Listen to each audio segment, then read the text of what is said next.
Hi, in this video I'd like to talk a little about getting started in Octave slash MATLAB. Here are the things that we'll talk about in this particular order, and so if you need to skip forward, you are more than welcome to do that. One thing I'd like to point out is on your desktop when Octave installs, it installs two different links. One is just the command line prompt, so it looks fairly, if you remember DOS prompts, it kind of looks like that. What we really want to run is the GUI, so I don't really use the command line, so I'm just going to go ahead and delete that shortcut. That's just the shortcut. Doesn't mean you can't access it later on if you need to, but keeps you from accidentally opening up the wrong file.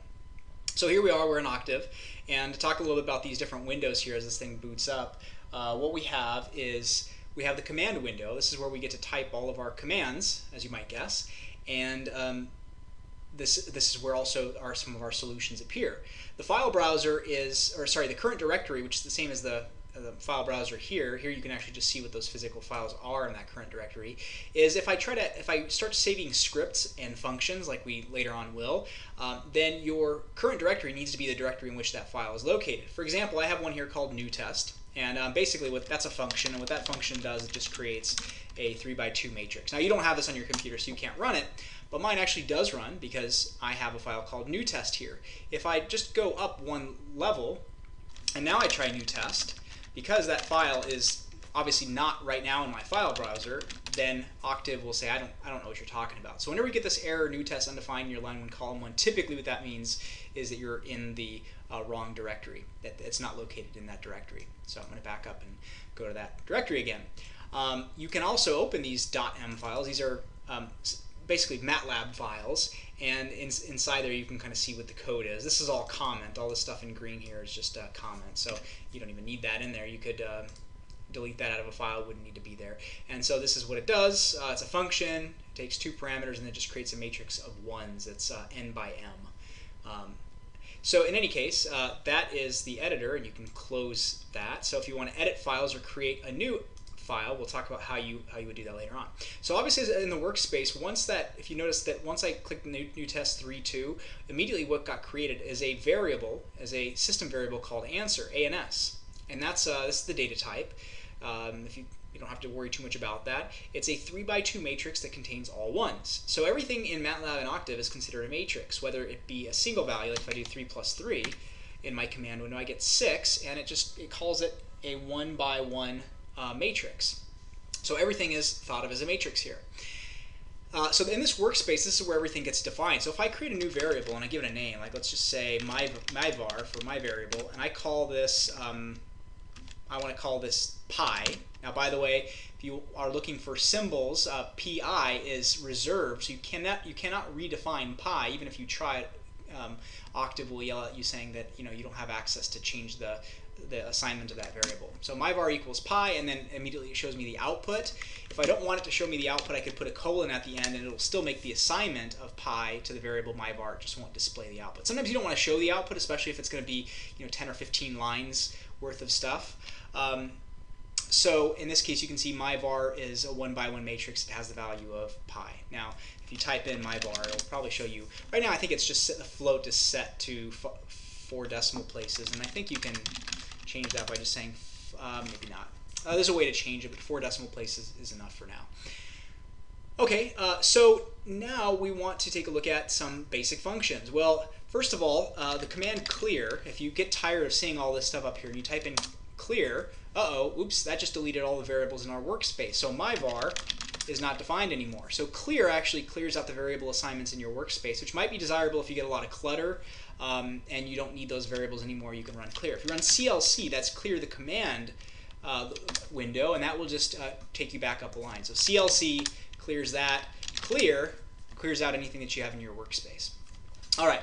Well, what we need to do is we need to load the symbolic package. So we're going to say pkg load symbolic, and you need to do this every time you start up Octave, and immediately what you should get is your command line again. Sometimes whenever you don't see the command line and your cursor is just kind of blinking off to the side, that means it's thinking. Right now, Octave is waiting for us to feed it a new command.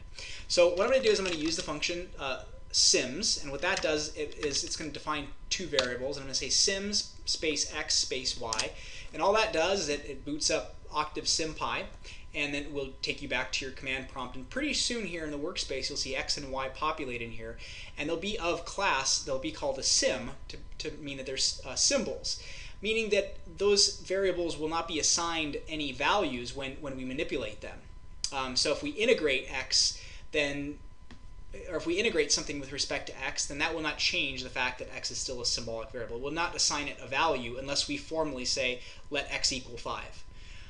So that's one of the cool things. So everything is running now. If you do get some weird errors, sometimes it's best just to close down and reboot Octave. Within MATLAB, you should not have any problems, but that's one of the clunky things about Octave is sometimes whenever you try to run SymPy, you get some errors thrown and it's not operating properly. The best thing to do is just to reboot it. That happens sometimes if you misspell or you feed the function wrong parameters. Okay, so now what we want to do is just look at some.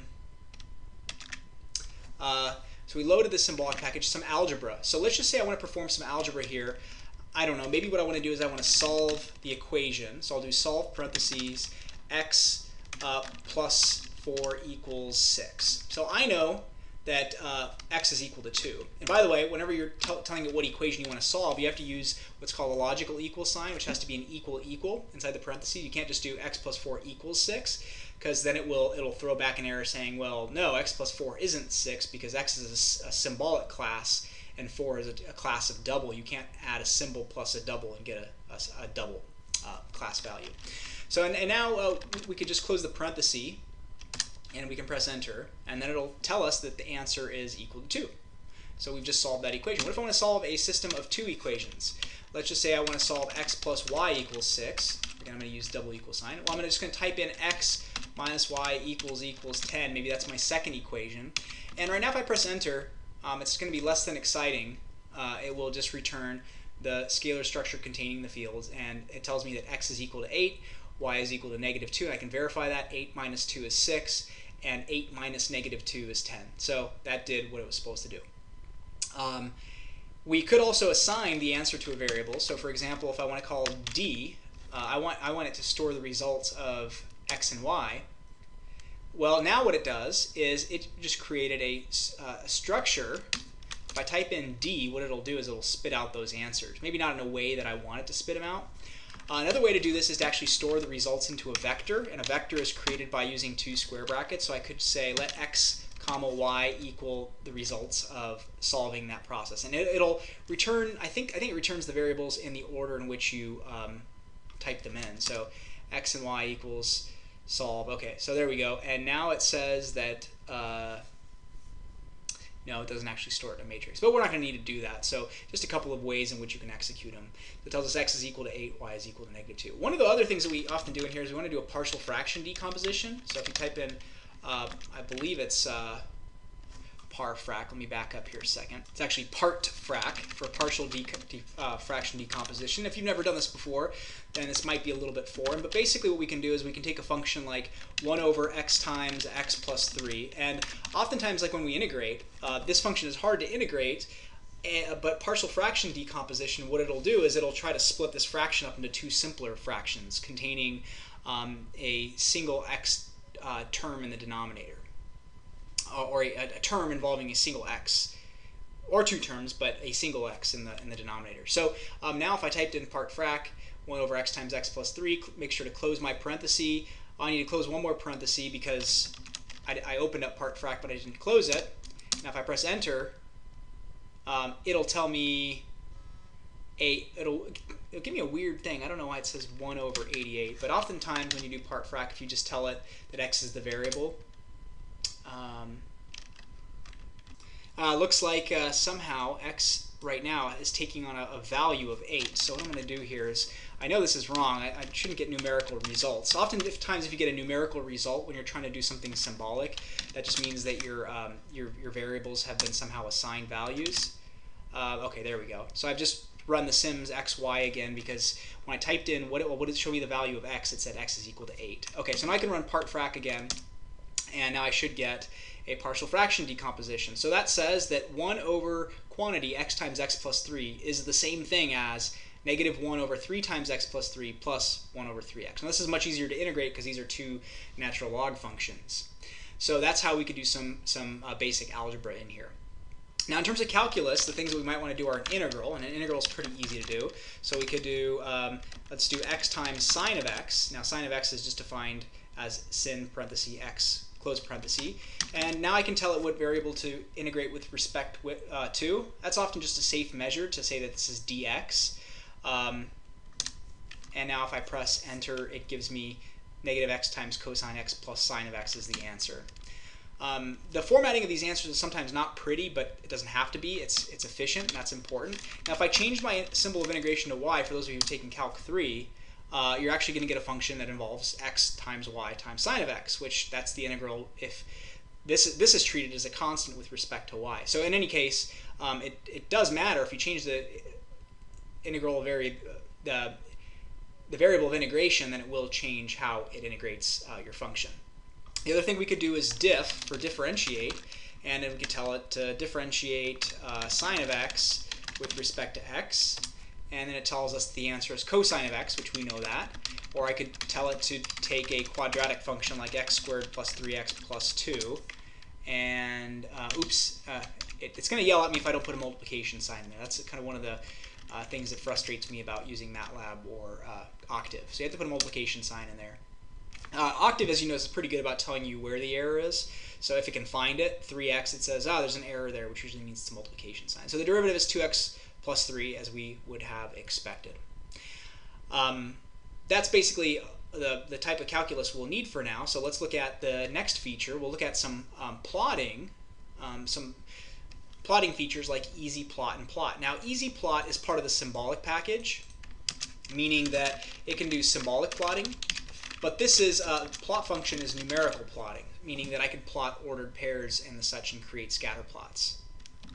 Now, to be totally honest with you, though, the way I learned how to do stuff in Octave and MATLAB is by running a simple Google search. So I want to do, and normally if you search for how to do something in MATLAB, that translates directly over to Octave. So you can type in plotting MATLAB, and what you get is, first of all, you can kind of just click on the first thing that you see or kind of search through the results. But often, like this is the plot function. This is available equally in Octave as well. And so basically this tells us the syntax of the plot function. And so it's going to take a list of x and a list of y's. So x and y are actually vectors. Vectors are simply sets of values. So if you jump down to the examples, that's probably the quickest way in which to assess stuff. What happens here is that we're taking x and we're assigning it. These colons basically tell us at the very left here, that's the first value of x that you want. This is the end point of x, and you want increments of pi over 100. And then we want y to be assigned the value of the sine of x. So y will be of the same dimension as x, but it will contain the sine of the corresponding values. So what I would want to do here is, for example, let's just say we want x to go from 1 to 10. Well, if I simply type in x equals 1 colon 10, and I don't tell it what to go by, it will by default go by 1s. If I put a value in between the 1 and the 10, like 1 increment by 2's go all the way up to 10, it'll just basically stop short. It'll go up to the largest value that it can without exceeding your upper limit. So I'm going to assign this back to 1 through 10, and maybe we want to do 1 through 100. Maybe do 1 through 100.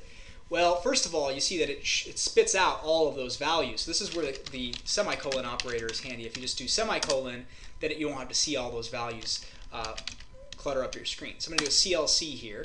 And now if I look over at what x is, now I've reassigned x. Remember, x was a symbol before. If I access or try to perform algebraic manipulation of x, it's going to manipulate actual numerical values. So I'm going to get a value response. So notice what would happen if I just did 2 times x. If I just did 2 times x, it's going to take all of the x values and double them. So we went 1 through 100, now we're going from 2 to 200. But what I really want to do is I want to assign those values to something. So maybe what I want is, let's do something fun. Let's do y equals x squared times sine of x. So that's what I want the values of y to take on. Now watch carefully what happens to y over here in the workspace.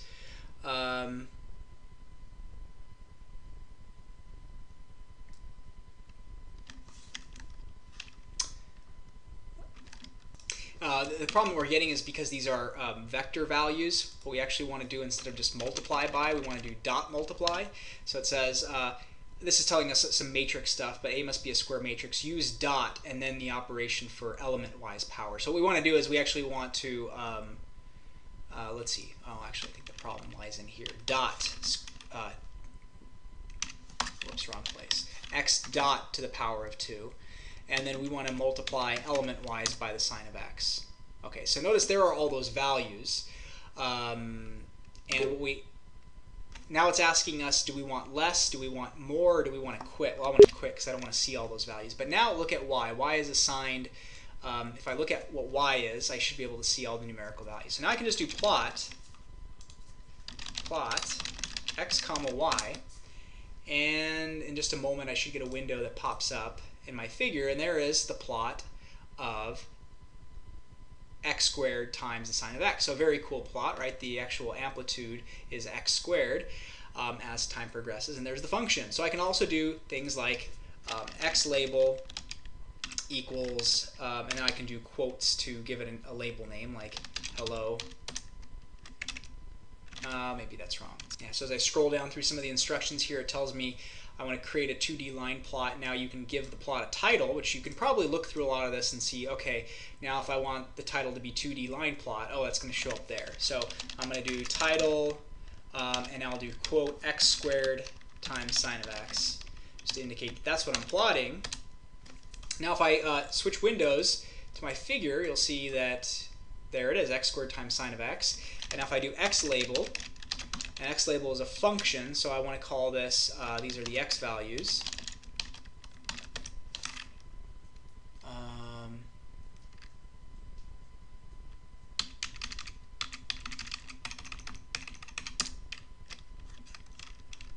Okay, not entirely sure what was going on there, but I had to do a quick restart. Like I said, sometimes this can be a little bit clunky, but as long as you're saving your command history, you can really access this thing, these things very quickly. And I'll show in just a moment how to keep track of what you're doing via in the editor as a script. So next time you can just basically run the script in your editor and not have to do all this from scratch. So here's the function. Now I've typed in x label parenthesis single quote x single quote, and that, if you look over here, that gives me the x down here, and then y label y in a single quote. It gives me that over here. I should be able to go back and change any of this.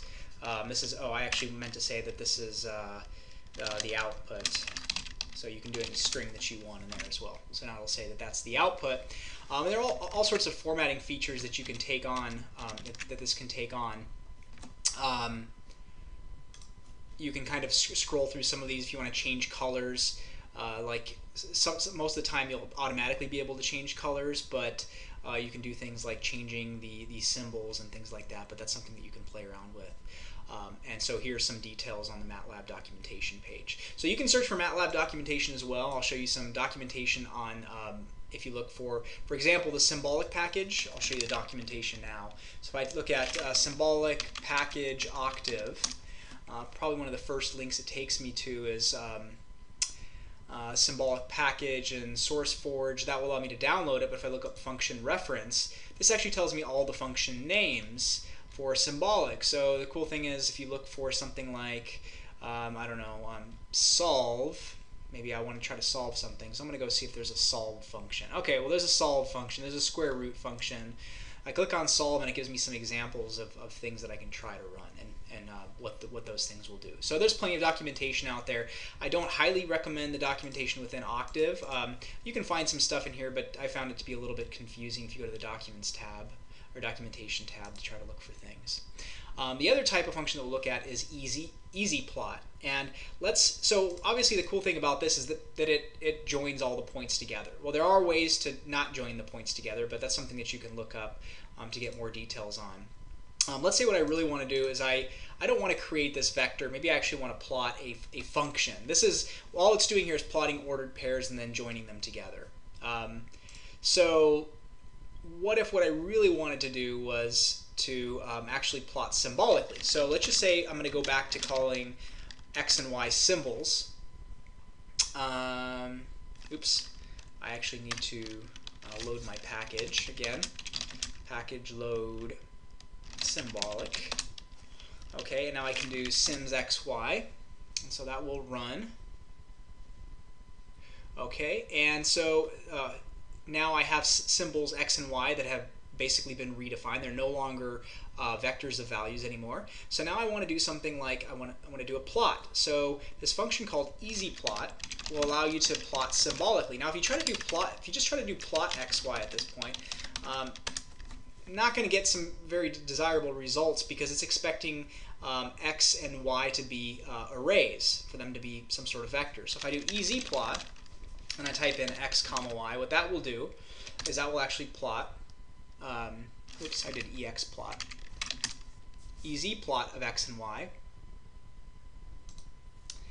gives me a graph of y versus x. Well, that's because that's what I typed in. I said plot, give me an EasyPlot of x comma y. Well, y hasn't been defined yet, so it assumes that it's the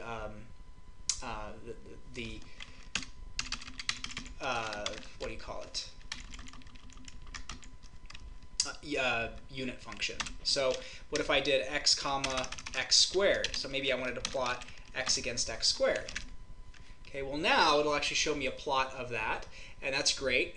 Maybe I want to change the parameters, like I don't want to look at it from -10 to 10 in this case. I have all sorts of features to be able to manipulate here to get it to show what I want. So I'm going to do that simply by looking up EasyPlot. And so EasyPlot, there comes back the MathWorks webpage, and this will show me what it does. It plots symbolic expressions, equations, or functions. And so if I just want to look at some of the examples, this looks like it's plotting some. This is actually called the error function, but it's plotting. It looks like it's going from -pi to pi. Oh, okay. So after the end of the function, I should just be able to type in comma. Let's say I want to go from -5 to 5 or -4 to 4. Maybe that's what I want to see. Okay, so now I should go back to my plot. Oh, there it is. That's the plot from x equals -4 to y equals -4 to +4. Well, what if I want to actually get more precise here? What if I want to actually plot a domain and a range? So in this case, it says this function here, you can actually plot from -3 to 3 and -2 to 2, and it'll tell me that those will be along the horizontal and vertical axes. So what I want to do here is I want to plot this from -4 to 4, and maybe what I want to see is y going from -2 to 2. Maybe that's not enough, but that should manipulate my graph to just show me from, let's see what happened here, -4 to 4. Obviously didn't like that very much.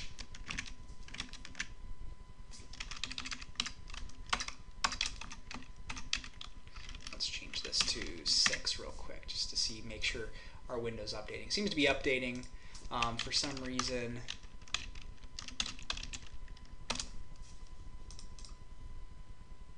Well, we kind of have to tinker with this a little bit and see what we can pull up. But there are a lot of different features and options that you can pull up in these plots, and these are just some of the most basic ones, and that's kind of the point of this video. So the main goal is that anything that you can't find or you're not sure of, use Google, because there's so much stuff out there. I'm not an expert in this. Oftentimes I do have to look back and figure out what I'm trying to use. Okay, final phase here is the editor window. In this editor window, you could actually create functions. Where did my editor window go?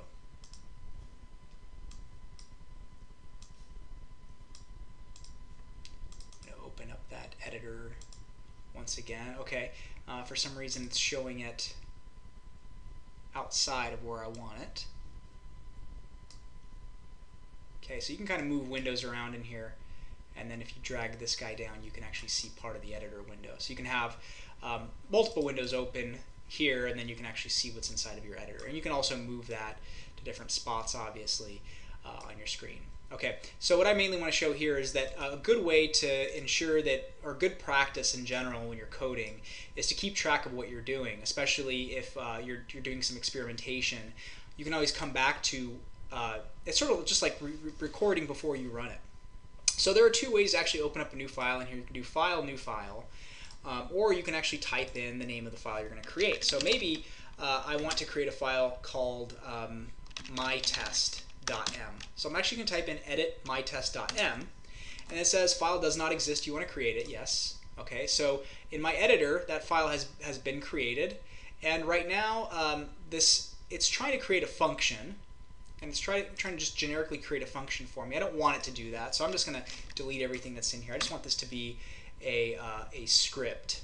So what I can do in here is something like, maybe what I want is each time that I start up my computer is I want automatically my script to run pkg load symbolic. And then what I want it to do is create sims x and y. And then what I want it to do is to define x to be a vector from 1 to 100, and I want y to equal x squared. And what I want it to do with this is I want to plot x versus y, and maybe I want the title of the graph to be first graph. Okay, so one of the convenient things is that things get highlighted in here, so if you miss a parenthesis, it's pretty quick to see where that parenthesis goes. Okay, so if I actually run this script,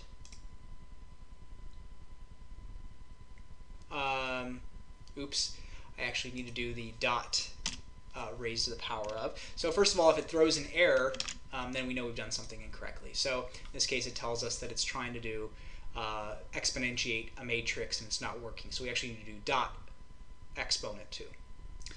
Okay, so now we can save file and run it. And we didn't put colons at the end of our line, so it's trying to display all the results. So we can just do quit in this window. So what I'm going to do up here is I'm just going to add semicolons at the end of the lines that I don't want to have displayed. So I'm just going to run all of this.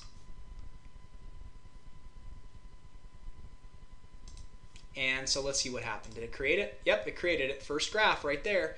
So next time I go, let's say I accidentally close that, I don't need to go back through all of my command history to figure out what I did. I can now actually close this, and next time I boot my computer up, I can say run my test and check out how quickly that works. So let's just try to exit out of here, open up Octave from scratch, and I'm going to see if I can just go ahead and run my test. Okay, so first of all, I need to make sure that I'm in the right directory. So there's my test. So now if I just type in my test, oh, look at that. It's actually initializing the symbolic package. So that's good. It declared my variables. That's good. Let's see, did it actually create the graph? It did. So there is everything. And every time I open up MATLAB, I can run a script. So my recommendation is that anything that you run each time you open, you actually have like call it startup.m, and you run that each time Octave initializes, so that you don't have to do like package loads. Especially if you ever get to a point where you're running multiple packages, not just symbolic within MATLAB or Octave. That's a convenient way in which to do things. Especially if you run into an error, if you're storing what you're doing, then next time you go in here, you can just open up what you tried to do and diagnose maybe if there was an error that took place. And if your computer does crash, or if Octave does crash, or if MATLAB crashes, you have all of those results stored back in there so you can quickly regenerate. So that's about it, I think, for this video. This is getting kind of lengthy, but I think we've effectively covered most of these details here. We will develop or uncover some ways to write functions and to do things like what comes up in differential equations, but these are just some of the basics.